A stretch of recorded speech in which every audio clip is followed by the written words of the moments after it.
السلام علیکم ورحمۃ اللہ وبرکاتہ۔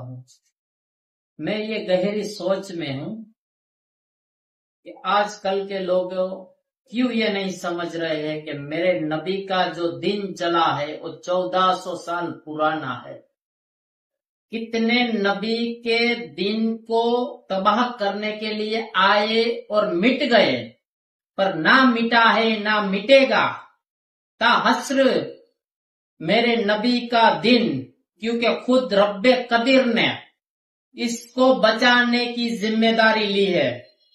ایک شاعر نے کیا خوب کہا ہے، وہ ہماری ٹھوکروں سے خاک میں مل جائیں گے، وہ ہماری ٹھوکروں سے خاک میں مل جائیں گے، چھوڑ دے تو آل نبی سے بغاوت چھوڑ دے، ہم غلامان نبی ہے، ہم سے جو ٹکرائے گا وہ ہماری ٹھوکروں سے خاک میں مل جائے گا۔ چھوڑ دے تو آل نبی سے بغاوت چھوڑ دے، ورنہ ایک دن گوشت کا کتا تجھے کھا جائے گا۔ السلام علیکم ورحمۃ اللہ وبرکاتہ۔